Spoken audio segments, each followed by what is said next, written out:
على ما خلقتنا وعلى ما رزقتنا وعلى ما هديتنا إلى صراط مستقيم والصلاة والسلام على سيد الأنبياء والمرسلين مولاي صل وسلم دائما أبدا على حبيبك خير الخلق كلهم. ہمارا ہفتہ وار درس شریعت، آج کا موضوع میت کو غسل دینے کا طریقہ۔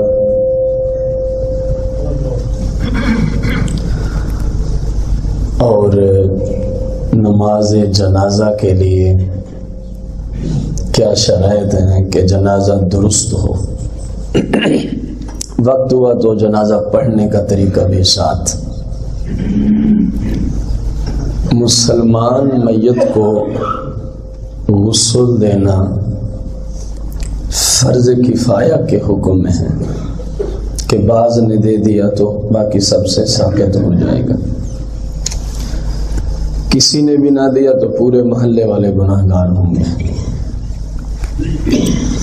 طریقہ کار یہ ہے، میت کے کپڑے جتنا نرمی سے ممکن ہو، جتنا نرمی سے ممکن ہو اتار لیے جائیں، ناف سے لے کر، ناف سے کچھ اوپر سے لے کر گھٹنوں کے کچھ نیچے تک ایسا کپڑا اوڑھا دیں کہ پانی پڑنے کے باوجود نیچے جسم نظر نہ آئے۔ یہ بہت بڑی ہمارے یہاں خطا ہے۔ وہی کپڑا جو کفن کے ساتھ انہوں نے ایک دینا ہوتا ہے چھوٹا سا، لٹھے یا کاٹن میں یہ خاصیت ہے، اگر مجھے صحیح سمجھ آئیے تو اس میں پانی ڈالیں تو جسم کے ساتھ اس کو لگا دیں، اس کا ہونا نہ ہونا برابر ہوتا ہے، یہ حرام ہے۔ یہ کیا ہے، میت کو ایسا کپڑا رکھنا ناف سے لے کر، ناف سے کچھ اوپر سے لے کر گھٹنوں کے کچھ، اس کے اوپر موٹا کپڑا رکھیں، گرم چادر ڈال دیں جو ہم خود پہنتے ہیں۔ اب سوال اٹھے گا جی جو چیز تو میت سے منسوب ہوتی ہے وہ تو جاتی ہے گڑھے میں، ہماری چادر جائے گی، تو یہ جہالت ہے۔ اسلام میں ایسی کوئی بات نہیں ہے، یہ مسئلہ آگے آ رہا ہے، یہ جہالت ہے۔ یہ گھر والوں کا فریضہ ہے اور غسل دینا گھر والوں کی ذمہ داری ہے۔ یہ عجیب ماحول چلا ہے، باپ میرا مرا ہے غسل دینے تیسرا بندہ آ رہا ہے، میں مر گیا ہوں یا میں مسلمان نہیں۔ اسلام اس کو برداشت ہی نہیں کرتا۔ اسلام کہتا ہے غسل وہی دے جو سب سے قریبی رشتہ دار موجود ہے۔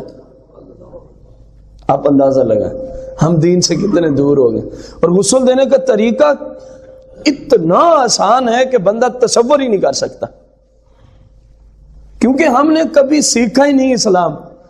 ہمیں کب طریقہ آتا ہے جی؟ ابھی آپ کو طریقہ آ جائے گا۔ کون سی چادر اوپر؟ پانی میں بھیگ جانے کے باوجود بھی جسم کی رنگت نظر اگر آ رہی ہے تو اس کپڑے کا اس کے اوپر ڈالنا گناہ ہے، اور یہ گھر والوں کے ذمے ہے۔ وہ کہنے ہم نے تو اس کو کہہ دیا تھا، تو آپ نے سامان مہیا آپ نہیں کرنا تھا۔ آپ اس کو کہیں جی آپ یہ موٹی چادر اڑا دیں، تو غسل دینے والا کیا کہے گا؟ میں نہیں اڑاتا۔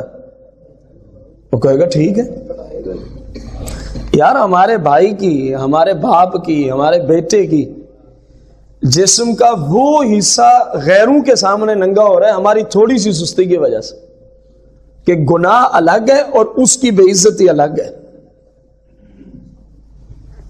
کیا عقل مند انسان بندوں کے سامنے اپنا یہ حصہ ننگا کرے گا؟ تو وہ صرف اس کی سانسیں روکی ہیں، بقایا تو سارا کچھ وہی ہے، بقایا تو سارا کچھ، یا اس کی سانس رکنے سے عزت مسلم ہی ختم ہو گئی ہے؟ عزت ہے نا، ہے کہ نہیں ہے؟ کتنی عزت ہے؟ انشاءاللہ آگے جنازہ اٹھانے پہ آ رہے ہیں ہم کہ عزت کتنی دی ہے۔ میت کو کتنی عزت بخشی ہے. موٹا کپڑا اڑا دیا, اس کے بعد آپ اس کو کسی پاک صاف تختے پر, پھٹے پر, جس جگہ پہ آپ کو آسانی ہے اس کو لٹا دیں, اس کو لٹا دیں, اور آپ اس کو وضو کروائیں گے. وضو سے پہلے استنجا. استنجے میں کثیر الوقوع غلطی ہے. ڈھیلے لے آؤ جی مٹی کے, یہ کوئی اسلام نہیں ہے.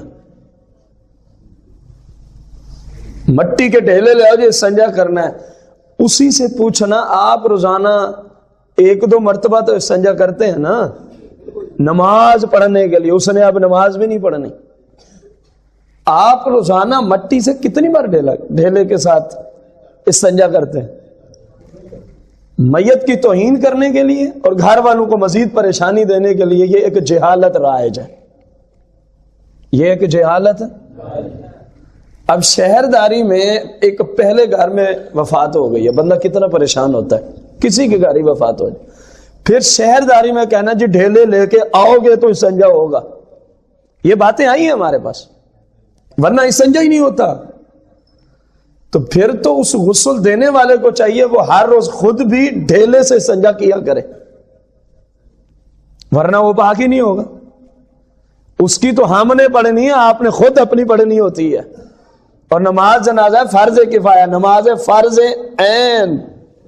اگر پانی کے استنجے سے آپ کا فرض عین ادا ہو جاتا ہے اور پوری زندگی ہو رہا ہے تو اس کا فرض کفایہ کیوں نہیں ادا ہوگا؟ سمجھ آئی؟ جو خاص طریقہ ہے, ہاتھ پہ کپڑا وغیرہ بنا ہوتا ہے اس کو چڑھا کے پانی کے ساتھ ہی فقط استنجا کروانا ہے. کس کے ساتھ؟ اس کے بعد میت کو الٹی سائڈ پہ لٹائیں گے تو وضو کرائیں گے. استنجے کے بعد وضو کرائیں گے. وضو میں نہ تو میت کے ہاتھ دھونے, نہ کلی ہے, نہ ناک میں پانی ہے. کیا سمجھیں آپ؟ وضو کیسا کروانا ہے؟ ہمارے وضو سے 3 باتیں مختلف ہو گئی ہیں. ہم سب سے پہلے, اس کے بعد میت میں 3 باتیں نہیں ہیں. اور آپ نے دیکھا ہوگا لوگ انگلیاں ٹھونس ٹھونس کے ناک میں پانی داخل کر رہے ہیں. روئی کے جناب وہ انگلی نما بنا بنا کے ناک کو صاف کیا جا رہا ہے. کس نے آپ کو اجازت دی؟ کیوں نہیں رکھی کلی, کیوں نہیں رکھا ناک میں پانی ڈالنا؟ فرمایا اس میں تکلیف ہوگی میت کو. ظاہر خود تو منہ کھول, خود تو ناک میں پانی داخل. اب میرا اپنا پانی داخل کرنا اور ہے, بھلے میں زندہ ہی ہوں, کسی اور کا میرے ناک میں پانی داخل کرنا. تو فرمایا اس کو تکلیف ہوتی ہے, یہ چیزیں ہی ہم نے ختم کر دی. یہ ہے میت کا احترام, یہ ہے میت کا ادب. شریعت نے کہا اس کو تکلیف نہ ہو, ہم اپنی یہ چیزیں اٹھا لیتے ہیں. ہم اپنی ہے, نہ کلی ہے نہ چہرہ دھو, بازو دھو, کیا کرا دو, مسح کرا دو. نہ ناک میں پانی ڈالنا ہے, نہ اس چیز پہ خاص خیال رکھنا, اس چیز پہ خاص. ہمارے یہاں یہ کثیر الوقوع غلطیاں. اب اس کو آپ الٹی سائڈ پہ لٹا دیں گے جتنا آسانی کے ساتھ ممکن ہو, جتنا. ایک بندہ ہوتا ہے غسل دینے والا, 1 یا 2 افراد اس کے ساتھ اور ہونے چاہیے. یہ جو میلہ لگا ہوتا ہے یہ بھی خلاف شرع اور گناہ ہے, خلاف شرع اور بس ضرورت کے بندے. اور اسلام ضرورت کے بندے بھی اس کے قریبی رشتہ دار پسند کرتا ہے, صرف قریبی رشتہ دار, صرف. اب پانی ڈالو سیدھی سائڈ پہ, سر سے لے کر یہاں تک ممکن ہو, جہاں تک ممکن ہو. اس سائڈ پہ ڈال لیا. اگر صابن موجود ہے تو صابن بھی لگا سکتے ہیں, لازم نہیں ہے. کوئی سمجھے نا صابن نہیں ہے تو غسل نہیں ہوگا, ایسی بات نہیں ہے. موجود ہے تو اچھی بات ہے, اسلام کو پسند ہے, صفائی لگا لیں. پھر اس کو سیدھی سائڈ پہ کریں, اس سائڈ پہ پانی بہا دیں, پھر اس کو بٹھا دیں جتنا نرمی اور محبت سے ممکن ہو, جتنا نرمی اور محبت سے. آہستہ آہستہ اس کے پیٹ کو آہستہ آہستہ، جس طرح کائنات میں سب سے بڑا مریض بندہ پیٹ کا کہ ہاتھ لگتے ہی چونک اٹھتا ہے، جتنا وہ برداشت کر سکتا ہو اس سے بھی زیادہ نرمی کی ضرورت، اور ہم تو جتنا زور ہوتا ہے لگا دیتے ہیں۔ یہ ایسے ہی ہوتا ہے، آپ اس سے اتفاق کریں نہ کریں، ہمیں تو پتہ ہے یہ ایسے ہی ہوتا ہے۔ یہ زور لگایا جا رہا، یہ زور لگایا، خدا کا خوف کرو یار، اس کی چیخیں نکل رہی، کلی کرانے میں کتنی تکلیف ہوگی اس کو، فرمایا نہیں کرانی اس کو تکلیف ہوتی ہے، تو اپنا زور لگانا اس کے پیٹ پر۔ آ جا کے پتہ کیا کہیں گے، اس لیے لگا رہے ہیں کہیں غسل مکمل کرنے کے بعد کوئی چیز نہ نکلے، تو آپ کو اسلام کا پتہ ہی نہیں ہے، ورنہ آپ ایسی باتیں ہی نہ بولتے، ورنہ آپ ایسی باتیں نہ بولتے۔ جنازے کے شرائط میں انشاءاللہ میں عرض کرتا ہوں، بعد میں نکل آنے کا آپ تو ذمہ دار ہی نہیں، آپ کا کام ہے ایک مرتبہ غسل دینا، ابتداءً اس کپڑے میں کفن دینا جو پاک تھا، بعد میں کیا ہوتا ہے وہ سب معاف ہے، آپ اندازہ تو لگا۔ بعد میں خون سے اس کا جو کفن ہے وہ ناپاک ہوتا ہی نہیں، اس کے حق میں بعد میں جو نکل رہا ہے آپ تو اس کے ذمہ دار ہی نہیں تھے۔ اسلام نے اس کو رخصت دی ہے، اسلام نے اس کو کیا دی ہے، ہماری ذمہ داری تھی ایک بار غسل، اور جب کپڑا دے رہے ہیں کفن کا تو اس وقت کیا ہو، یہ ہماری ذمہ داری۔ بعد میں کیا لگتا ہے کیا نکلتا ہے ہم تو اس کے ذمہ دار ہی نہیں، اسلام نے سب معاف کر دیا، اسلام نے سب جتنا ممکن ہو نرمی سے، کوئی چیز نکلی ہے تو دھو ڈالیں، پھر اگلے حصے کو جو رہتا ہے اس کی سمجھ میں پانی بہا ڈالیں، غسل ہو گیا جی۔ کتنا بڑا پہاڑ ہے جو ہم سے اٹھایا نہیں جائے گا۔ اب میں اس کو 2-3 جملوں میں بند کرنے چلا، پانی سے استنجا، کلی ناک میں پانی ڈالے بغیر وضو، اس کو لٹا کے کپڑا موٹا، وہ پہلے بات ہو چکی، الٹی سائڈ پہ تاکہ ابتدا سیدھی جانب سے ہو سکے، پانی بہائیں، اس کے اوپر صابن لگائیں، پھر سیدھی سائڈ پہ پانی بہائیں، صابن لگائیں، ہلکا سا ملیں، بقایا جہاں آپ سمجھتے ہیں پانی نہیں گزرا وہاں پانی گزار دیں جسم کے اوپر، میت کا غسل تیار ہو۔ اب آپ بتائیں آپ میں سے کون اس طرح غسل نہیں دے سکتا؟ یار بولو، میں آپ کو سمجھانے کے لیے بیٹھا، اگر مسئلہ میں پھر عرض کر دیتا ہوں کیونکہ ہم بیٹھے ہی سیکھنے ہیں، اس میں کون سی کوئی شرم والی بات؟ بغیر مٹی کے ڈھیلے کے کیا کروانا ہے؟ بغیر مٹی کے ڈھیلے کے، اس کے بعد کپڑا جو کفن والے دیتے ہیں وہ نہیں اوڑھنے کی اجازت، وہ ہونا نہ ہونا برابر ہے، جب پانی پڑ جاتا ہے ہونا نہ ہونا برابر ہے، آپ کو میں نے پہلے مثال دے کے سمجھایا۔ تشریف رکھیں، غور کریں آپ، اس کے بعد ہم نے اس کو کرا دیا وضو، جس میں کلی اور ناک میں پانی ڈالنا رکھا نہیں کہیں میت کو تکلیف نہ ہو، اس کے بعد کہا جی الٹی سائڈ پہ کریں، اس کے اوپر پانی بہائیں اور صابن لگائیں، سیدھی سائڈ پہ کریں، پانی بہائیں، صابن ہلکا سا ملیں، جو جسم کا حصہ رہے گا اس پہ پانی بہائیں، میت کا غسل تیار۔ اب بتائیں کس کس کو یہ پہاڑ اٹھانا نہیں آئے گا آج تک، کیونکہ پتہ نہیں تھا کتنا وزنی پہاڑ، اب الحمدللہ ہمیں پتہ چل گیا، اللہ کے فضل ہو پتہ، تو پھر شریعت کا حکم ہے کہ قریبی رشتہ داری غسل دے۔ کیا حکم ہے؟ اللہ ہم سب کے والد صاحب کی لمبی عمر فرمائے، لیکن ہم نیت کرتے ہیں جب کبھی اللہ کی طرف سے ضرورت پڑے گی انشاءاللہ غسل دیں گے، اسلام کا حکم ہے۔ قریبی بندہ کون سا؟ قریبی ترین بندہ، اگر کوئی اونچ نیچ ہو تو قریبی بندہ ہی اس کے عیب کو چھپا سکے گا نا، غیروں کو جو لے آئیں گے وہ تو نہ بھی ہوئی تو ممکن ہے دشمنی کی وجہ سے باہر پھیلا دے، اوہ وہاں تو یہ ہو رہا تھا، وہاں تو یہی وجہ ہے کہ اگر وہ اسلام سے اتنا دور ہے، اس کو نہیں طریقہ آتا، فرمایا پرہیزگار متقی بندہ تلاش کر پھر، جس کو طریقہ آتا ہے اس سے پوچھ کے خود غسل دیتا چاہ۔ پانی گرم کر لیں تو اچھی بات ہے، نہ کریں تو کوئی حرج نہیں ہے۔ بیری کے پتے ڈال دیں تو اچھی بات ہے، نہ کریں تو کوئی۔ اصل میں یہ باتیں اس لیے لکھی تھیں، ہلکا سا گرم اور بیری کے پتے، جس زمانے میں صابن نہیں ہوا کرتے تھے، یہ پانی کچھ صفائی کی صلاحیت پیدا کر لیتا ہے جب بیری کے پتوں میں جوش دیا ہو پانی۔ اسلام میں تازہ پانی سے بھی آپ غسل دے سکتے ہیں، بیری کے پانی مطلق نہ ہو تب بھی کوئی مذائقہ نہیں ہے۔ غسل سمجھ آ گئے ہیں؟ پھر دوہرا لیں، آگے چلیں۔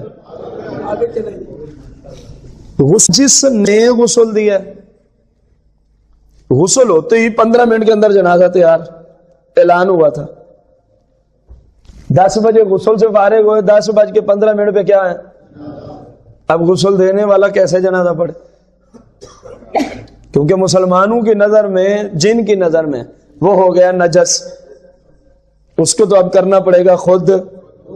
اسلام کہتا ہے کچھ بھی نہیں ہوا۔ اسلام کہتا ہے تو نے وضو کر کے غسل دیا تھا تو تیرا وضو بھی برقرار ہے۔ آپ اندازہ لگائیں، غسل دینا بھی وضو کر کے چاہیے، پاک صاف ہو بندہ بالکل۔ وضو کر کے جو ہم نے غسل دیا وہ وضو بھی، تو غسل کہاں گیا؟ نہیں جی، غسل کو بغیر آپ نماز جنازہ نہیں پڑھ سکتے۔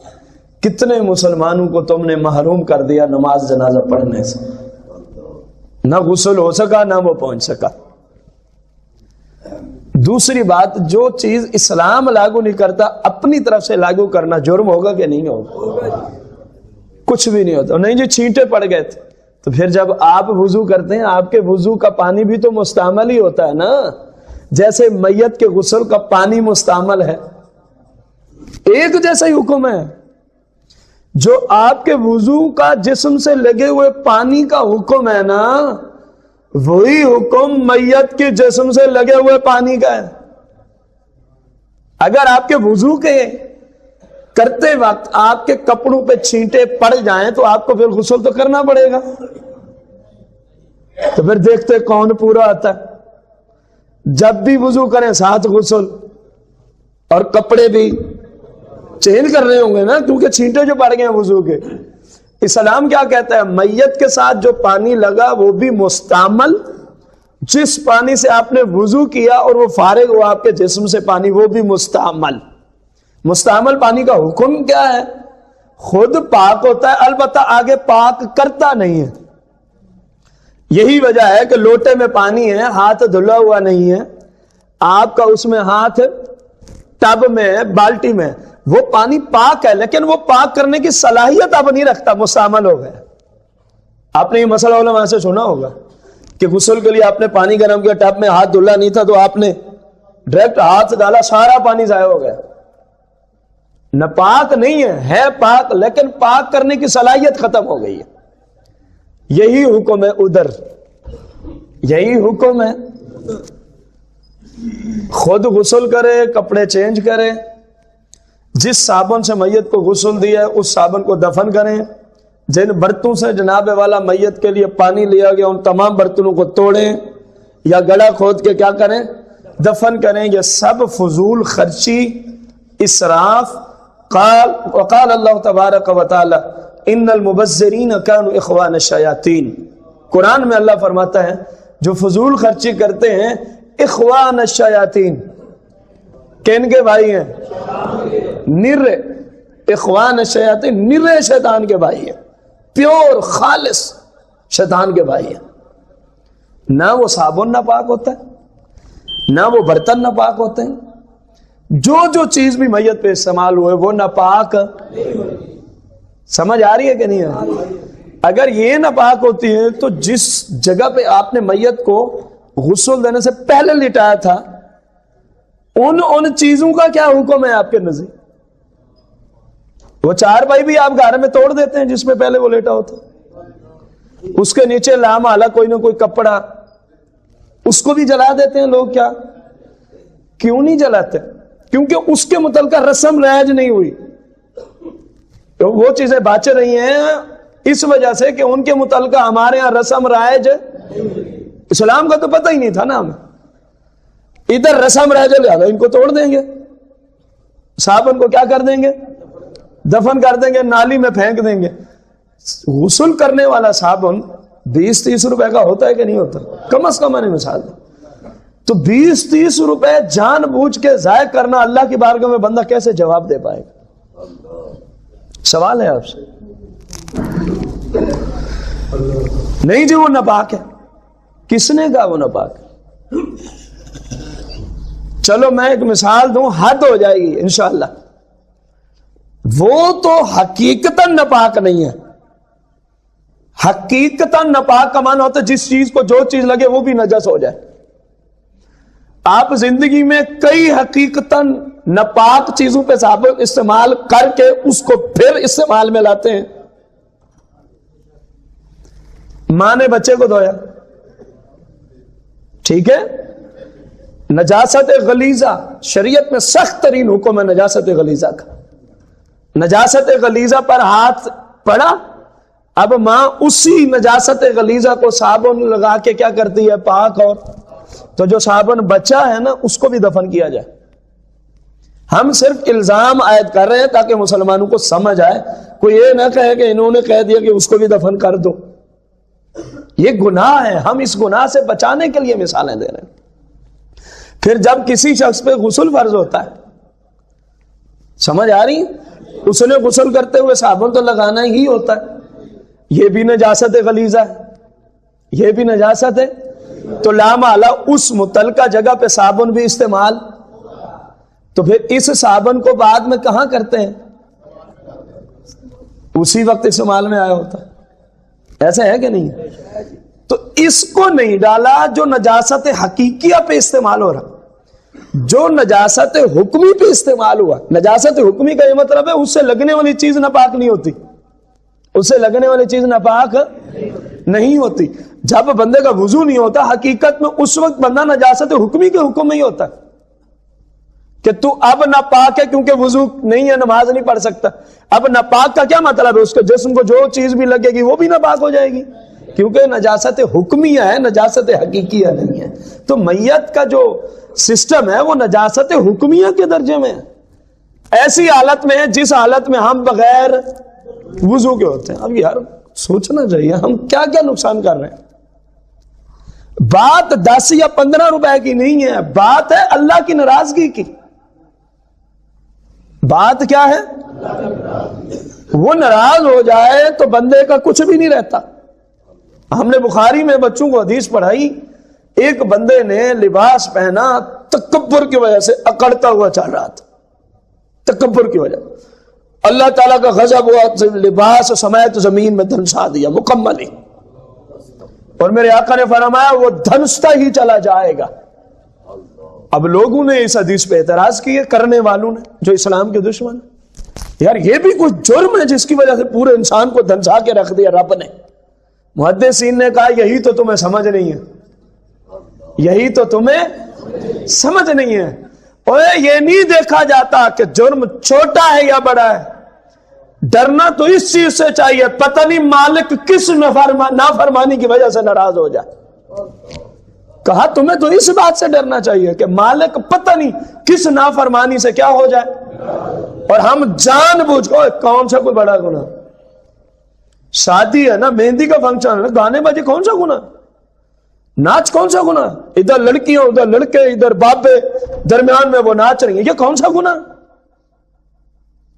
آپ کی نظر میں گناہ نہیں ہے نا، قرآن سے پوچھ، حدیث سے پوچھ۔ صابن ضائع کرنا کون سا گناہ ہے؟ آپ کی نظر میں نہیں ہے، اسلام سے پوچھ کتنا بڑا جرم کیا ہے تو نے۔ کوئی چیز بھی میت کے جسم سے لگنے والی ناپاک ہے، اس کو ضائع کرنے کی اسلام میں اجازت اور گنجائش ہے؟ ہرگز ہرگز نہیں ہے، صرف نہیں نا، ہرگز ہرگز اس کی اجازت نہیں ہے۔ میت سے ظلم نہ کیجیے، عنوان ہے اگلے مسئلے کا، میت سے یا میت پر ظلم نہ کیجیے۔ ہمارے ہاں میت کے ناخن بھی کاٹے جاتے ہیں، میت کے جو بال ہیں ناف کے نیچے، بغلوں میں اور ناف کے نیچے، ان کو بھی باقاعدہ کاٹنے کا بندوبست کیا جاتا ہے۔ ان کو کاٹنے کا باقاعدہ کیا کیا جاتا ہے؟ پھر میت کی داڑھی ہے تو داڑھی میں کنگھی دی جاتی ہے، سار کے بال ہیں تو سار کے بالوں میں کیا دی جاتی ہے؟ کنگھی دی جاتی ہے، سرما ڈالا جاتا ہے، جناب تیل لگایا جاتا ہے، اس حتیٰ کہ حد ہو گئی۔ کچھ ایسے لوگ بھی ہیں جو میت کو مہندی تک لگا دیتے، اندازہ لگا۔ ناخن کاٹنا، میت کو کنگھی کرنا داڑھی میں یا سر میں، مرد عورت ایک ہی حکم ہے، ایک ہی۔ اس کے بال کاٹنا پورے جسم سے کہیں سے، یہ میت کے ساتھ ظلم عظیم ہے۔ اسی کو کہا تھا میت پر ظلم نہ کیجیے، میت کے ساتھ زیادتی نہ کیجیے۔ ہاں، اس کے مرنے سے پہلے کوئی ناخن کا حصہ ٹوٹا ہوا ہے، اس کو جدا کرنے میں مذائقہ نہیں۔ جو پہلے ہی ٹوٹ گیا تھا، لٹک گیا تھا، اتنے حصے کو جدا کرنے میں کوئی مذائقہ۔ اب مہندی کیوں لگاتے ہیں ان کو پتا، ناخن کیوں کاٹتے ہیں ان کو پتا، کنگھیاں کیوں کرتے ہیں ان کو پتا، خوشبوئیں تیل اور سرمے کیوں لگاتے ہیں ان کو پتا۔ ہمیں تو وہی پتا ہے جو اسلام نے پتا دیا ہے کہ اسلام میں یہ سب کام گناہ بھی ہیں اور میت پہ ظلم بھی ہے، کیونکہ میت کو شدید ترین تکلیف ہوتی ہے ان چیزوں سے۔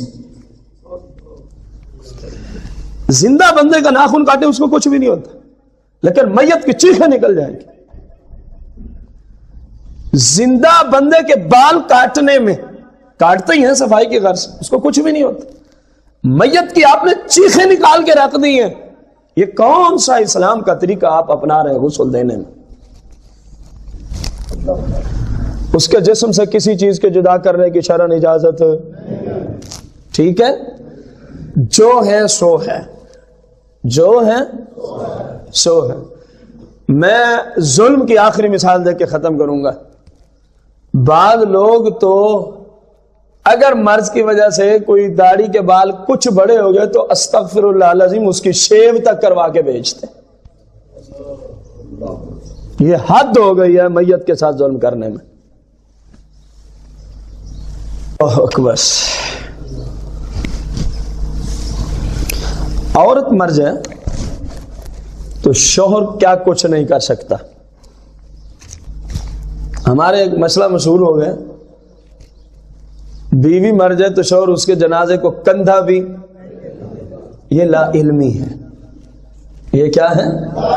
لا علمی ہے، کیونکہ قانون یہ ہے مرد ہے تو غسل مرد دے گا مرنے والا، عورت ہے تو غسل عورت دے گی۔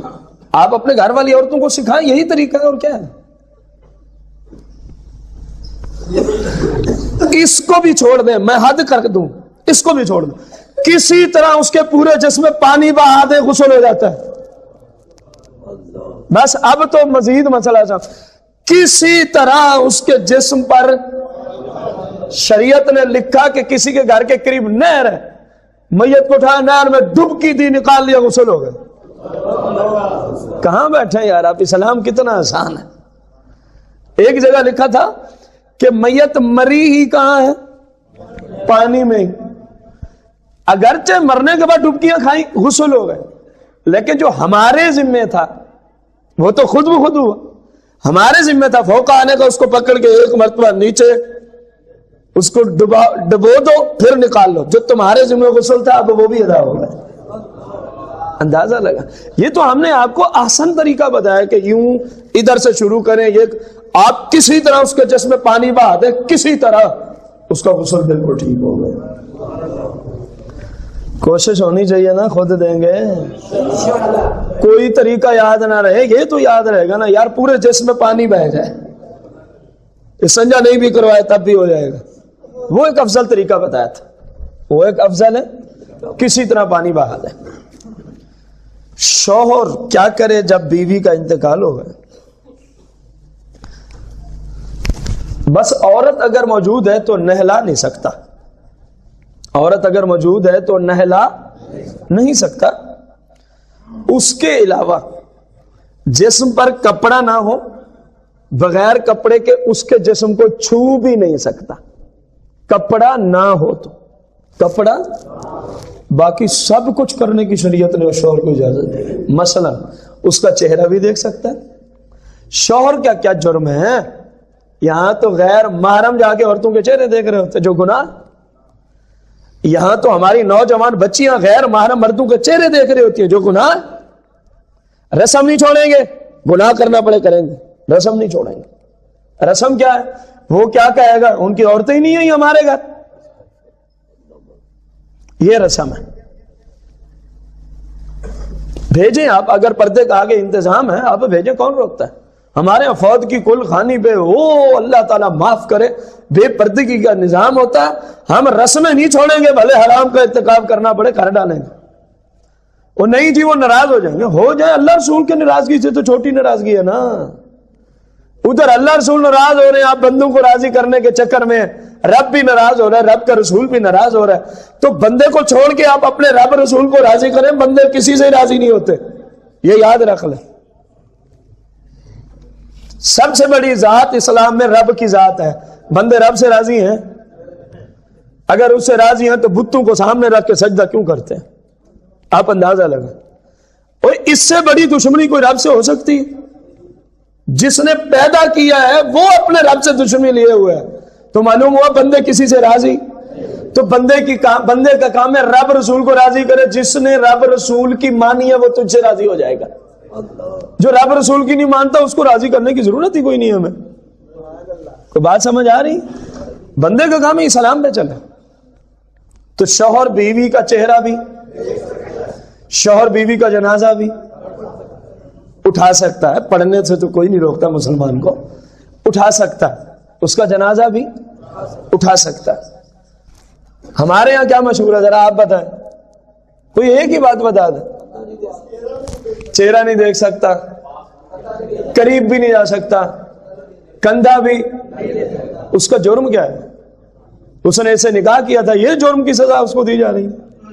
بقایا غیر سارے کندھا دے سکتے، آپ اندازہ لگائیں، کوئی بھی محلے کا بندہ آ کر اس ہماری ماں بہن بیٹی کے جنازے کو کندھا شور نہیں دے سکتا، ہمیں تو پھر یہی سمجھ آئی ہے کہ اس کا جرم ہے، اس نے اس کو عزت کیوں دی تھی نکاح کر کے؟ نکاح کی وجہ سے ہی اس پہ فتویٰ لگ رہا ہے نا، اس کی بیوی ہے یا اس کا شوہر ہے اس لیے کندھا نہ دے، تو نکاح کوئی جرم ہو گیا معاذ اللہ۔ نکاح کر کے بندہ ایک مسلم عورت کو عزت دیتا ہے، اگر بندے میں کوئی عزت دینے کا ملکہ ہو تو مطلب ہے وہ شریعت جانتا ہو تو، ورنہ تو اللہ معاف کرے جو ظلم اس وقت ہماری ماؤں بہنوں کے ساتھ شوہر کرتے ہیں، اللہ تعالیٰ معاف فرمائے۔ دیکھ سکتا ہے، قریب آ سکتا ہے، میت کو اٹھانا چاہے تو اٹھا بھی، اسلام اس کو نہیں روکتا، کسی صورت میں نہیں روکتا۔ روکے کیوں؟ جب اسلام نے خود اجازت دی تو روکنا کیوں؟ روکنا ایک مسئلہ بسا اوقات ایسا ہوتا ہے، میت کا کوئی زخم ایسا ہوتا ہے جس کو ہم دھوئے تو پھر کیا نکل آتا ہے، پھر کیا نکل آتا ہے، یا کوئی پیٹ کا پرابلم ایسا ہے نجاست نکلتی ہی رہتی ہے، اس صورت میں کیا کریں گے؟ ایک مسئلہ سمجھنا، اس کے بعد یہ صورتیں ساری آپ کو سمجھ آ جائیں گی۔ جنازہ پڑھنے کے لیے ضروری ہے کہ میت کا بدن پاک ہو، ورنہ جنازہ نہیں ہوگا۔ اب پاک ہونے کا مطلب کیا ہے، بس اس کو سمجھنے کی ضرورت ہے۔ آپ نے اس کو ایک مرتبہ غسل دے دیا، یہ ہے پاک ہونے کا مطلب۔ میت کا جسم جنازے کے لیے شرائط میں ہے کہ کیا ہو، اور یہاں پاک ہونے کا مطلب کیا ہے؟ آپ نے اس کو ایک مرتبہ غسل ناممکن ہو تو تیمم کرا دیا ہو، بعض صورتیں ہوتی ہیں جن میں غسل میت کو نہیں دیا جا سکتا تو تیمم کی اجازت ہوتی ہے، تیمم کی کیا ہوتی ہے؟ اجازت ہوتی ہے۔ مثلا کوئی مرد مر گئے، محرم عورت کوئی نہیں ہے، کوئی عورت مر گئی، اس کو یوں سمجھا، اور کوئی عورت غسل دینے والی بھی جہاں تک اسلام نے اجازت دی کوئی بھی نہیں ہے. تو اب اسلام کہے گا کوئی محرم اس کا بندہ لے آؤ جو اس کو تیمم کرا دے، بس جو اس کو کیا کرا دے؟ تیمم کرا دے. اب تیمم کرا دیا ہو یا کیا کرا دیا ہو، ایک دفعہ پاک ہو گیا. کیا ہو گیا؟ دوسری شرط ہے کہ اس کا کفن بھی پاک ہو. اس کا کفن بھی، اس میں کیا قانون ہے کہ جب آپ نے پہنایا اس وقت پاک ہو. جو کپڑا آپ پہنانے کے لیے لے کے جا رہے ہیں وہ کیا ہونا چاہیے؟ پاک ہونا چاہیے. اب اس کے بعد غسل دینے کے بعد جسم سے کوئی نجاست نکل رہی ہے، نہ جسم نہ پاک ہوگا نماز جنازہ کے حق میں، نہ اس کا کفن نہ پاک ہوگا نماز جنازہ کے حق میں. غسل دے دیا، پاک کفن پہنا دیا، اب جو مرضی نکلے آپ اس کے ذمہ دار نہیں ہیں. اس کو لیں، اس کی نماز جنازہ پڑھیں، بالکل شریعت کے مطابق ادا ہو. بعض سوراخ میں لوگ روئیاں ٹھونستے ہیں، تو اسلام کہتا ہے کہ نہ دینے میں عافیت ہے. روئی سوراخوں میں نہ ٹھونکنا اسلام کو پسند ہے. اسلام کو خواہ وہ کان کے سوراخ ہیں یا ناک کے سوراخ ہیں یا زخم کے سوراخ ہیں، کوئی بھی ہو، روئی نہ دینا اسلام کو کیا ہے؟ پسند ہے. اور جی نہیں دیں گے تو پھر یہ نکل آئے گا. ابھی تو مسئلہ یہی بیان کیا ہے، نکل آئے گا تو کچھ بھی نہیں ہوگا، نکل آئے گا تو کچھ بھی نہیں ہوگا. جب نہ دینے کی اجازت بلکہ افضل لکھا ہے فقہاء نے، تو ہم نے دے کے اس کو ضرور ذلیل کرنا ہے. اور نہیں جی مر گیا اس کو کیا ہونا ہے، یہ تو آپ کی سمجھ ہے نا، آپ کی سمجھ ہے اس کو کیا ہونا ہے. اس کو تو جتنی محبت سے بھی آپ غسل دے رہے ہوتے ہیں وہ ساتھ ساتھ کہہ رہا ہوتا ہے ارحم یا غسال، ارحم یا غسال، ارحم یا غسال، اے غسل دینے والے میرے اوپر رحم کر، مجھے تکلیف ہو رہی ہے، اے غسل دینے والے میرے اوپر رحم کر، میرے اوپر رحم کر. یہ وہ جملے بول رہا ہوتا ہے مسلسل. اللہ کریم سے دعا گو ہے جو سیکھا اس پر اللہ تعالی عمل کی توفیق عطا فرمائے.